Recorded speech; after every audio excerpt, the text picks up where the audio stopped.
নমস্কার, আমি শীর্ষেন্দু। আজকের থেকে আজকে হচ্ছে 28শে এপ্রিল 2026। আজকে আমি নতুন করে একটা ইউটিউব চ্যানেল তৈরি করেছি। সেখানে আমরা ডিসকাস করব রেগুলার বেসিসে যে নিফটিতে কি করে অপশন সেলিং করা যায়।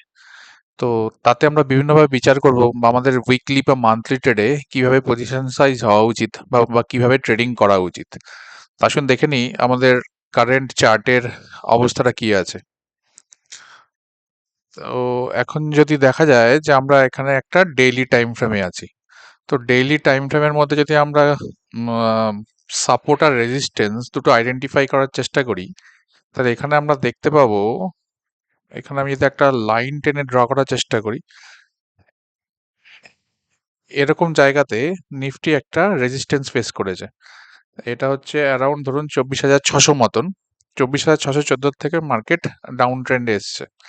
আবার তার আগে যদি আবার একটা রেজিস্ট্যান্স লেভেল খোঁজার চেষ্টা করি, সেই রেজিস্ট্যান্স লেভেলটা আছে অ্যাপ্রক্সিমেটলি এরকম লেভেলে, বা প্রিসাইজলি যদি বলি এই রকম জোন থেকে পড়েছে। এই জোন থেকে মার্কেট একবার পড়েছে, দিয়ে আবার মার্কেট একটা সাপোর্ট নেওয়ার চেষ্টা করেছে আমাদের এখান থেকে 22,206 এরকম জায়গা থেকে, দিয়ে মার্কেট কন্টিনিউয়াসলি এই অবধি উঠেছে 22,605 অবধি। তো আজকে মার্কেট মোটামুটি এরকম জায়গাতে গিয়ে শেষ হয়েছে 23,947 মতন। তো এটা দেখছি আমাদের ডে টাইমের ভিউ। তো এবার যদি আমরা ছোট স্প্যানে দেখি যে মার্কেটে চলছে কি, তো সেই হিসেবে আমরা যদি ঘন্টার টাইম ফ্রেম খুঁজি, 1 ঘন্টার টাইম ফ্রেমের মধ্যে, 1 ঘন্টার টাইম ফ্রেমের মধ্যেও আমরা কিন্তু দেখতে পাচ্ছি যে মার্কেট, এটা হচ্ছে আজকে আমাদের আহ, প্রথম ক্যান্ডেল, যেটা কিনা যথেষ্ট স্ট্রং একটা বুলিশ ক্যান্ডেল ছিল। কিন্তু তারপর থেকে মার্কেট, স্ট্রং বুলিশ ক্যান্ডেল থাকার পরেও মার্কেট ধরাধর নিচে পড়ে গেছে। তো ঠিক আছে, দেখা যাক কদিনের জন্য লাস্ট এখানকার সাপোর্ট কোথায় নিয়েছে। এখানে এরকম জায়গায় 23,783 এরকম জায়গাতে মার্কেট একটা সাপোর্ট নিয়েছে। এবার তারপরে উপরে উঠে আবার একটা মার্কেট রেজিস্ট্যান্স ফেস করেছে, সেটা হচ্ছে এরকম জায়গাতে 24,180, সেখান থেকে মার্কেট আবার পড়তে শুরু করেছে। তো আমরা যদি দেখি, আবার যদি আমরা পুরোনো বড় টাইম ফ্রেমটা বিচার করি, ডে টাইম ফ্রেম, তো ডে টাইম ফ্রেমের মধ্যে আমরা দেখতে পাচ্ছি যে মার্কেট মোটামুটি অলরেডি পড়ছে 26,340 থেকে 26,340, 25,900 আর 26,340, এরকম একটা রেঞ্জ বাউন্ড মার্কেটটা বেশ কদিন ধরে ছিল। সেই রেঞ্জ বাউন্ড মার্কেটটা ব্রেক করে এখান থেকে পড়তে শুরু করেছে। তো মার্কেট সেভাবে বলতে গেলে নিম্নমুখী, ডাউন ট্রেন্ড কন্টিনিউ চলছে। এবার ডাউন ট্রেন্ডের মধ্যে এখন আমরা কিছু পুল ব্যাকস দেখতে পাচ্ছি। তো সেটা যদি আমরা 1 ঘন্টার টাইম ফ্রেমের মধ্যে আবার ব্যাক করি, তো সেখান থেকে দেখতে পাচ্ছি যে মার্কেট এখান থেকে এতটা উঠে গেছে। তো এইবার যে তাহলে আমাদের কি করণীয়, এরকম জায়গায় আমরা কি করতে পারি। তো ঠিক আছে, এটাকে আমরা একটু ছোট করে আরেকটু দেখি। আমরা 15 মিনিট টাইম ফ্রেমে চলে আসি। 15 মিনিট টাইম ফ্রেমে চলে এলাম। তো 15 মিনিট টাইম ফ্রেমে আমরা দেখতে পাচ্ছি মার্কেটটা খুবই ডাইসি রয়েছে। তা এরকম জায়গাতে, আচ্ছা এখানে আমরা একটা টেক্সট মার্কার খুলে নিই। আহ, টি টি টি টি টি টি। এক সেকেন্ড, আমি এখান থেকে চেষ্টা করছি পেন বা কিছু আছে কিনা। ব্রাশ। ওকে, হাইলাইটার নি। তো এটা যদি 15 মিনিটের সাইকেলে দেখি, 15 মিনিটের সাইকেলের মধ্যে এখানটা একটা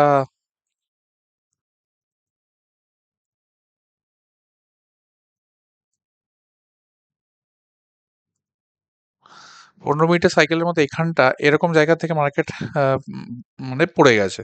তো এই 24,183, 24,200 থেকে পড়ে গেছে। আর এখানে আমাদের মার্কেটের শেষ হয়ে, মানে আজকে ক্লোজিং হয়েছে মোটামুটি 24,000কে সাপোর্ট ধরে এগিয়েছে।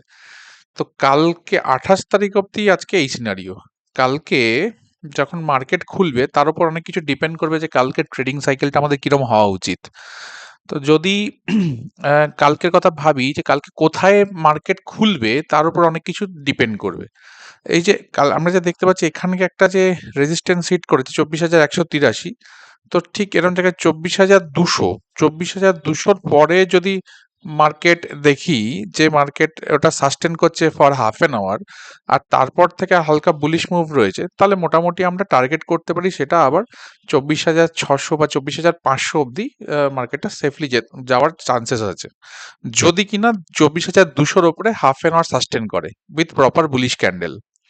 আর সিমিলার বেসিস যদি দেখি যে মার্কেট এই সময় এমন একটা সিচুয়েশন আছে যে না স্ট্রং বুলিশ না স্ট্রং বিয়ারিশ, তা আমি আবার স্ট্রং বিয়ারিশ হওয়ার জন্য যদি আবার দেখি যে মার্কেট এমনিতেই বিয়ারিশ ট্রেন্ডেই আছে, বাট প্রপার কনফার্মেশন মানে যতক্ষণ না কি 24,200-র ওপরে কি মার্কেট ক্লোজ করছে ততক্ষণ পর্যন্ত আমি কোনো মার্কেটে হালকা বুলিশনেসও দেখা উচিত নয়, কারণ হচ্ছে মার্কেট ডেলিতে মানে ফুললি বিয়ারিশ মোডে রয়েছে।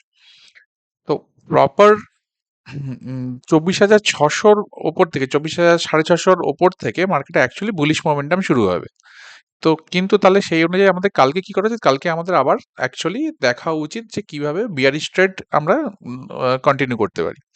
তো যদি মার্কেট এখানে যেখানে আজকে শেষ হয়েছে 24,116, তো এর থেকে যদি স্লাইটলি আপ এই জোন থেকে 24,180 থেকে এই জোনের মধ্যে, যদি এই জোনের মধ্যে মার্কেট কোথাও খোলে, তো আমি চেষ্টা করবো যদি এখানে যদি বিয়ারিশ ব্রেকআউট হয় তাহলে আমি এখান থেকে মার্কেটকে শর্ট করার চেষ্টা করবো এত অবধি, 23,800 অবধি। এটা আমার ফার্স্ট সাপোর্ট পয়েন্ট হওয়া উচিত। এবার মার্কেট যদি এটাকেও ভেঙে দেয় তাহলে এটাকে আমি মোটামুটি আরো এরকম জায়গা অবধি মার্কেটকে ধরার চেষ্টা করতে পারি যেখানে কিনা বিয়ারিশ ট্রেন্ড কন্টিনিউ হতে পারে।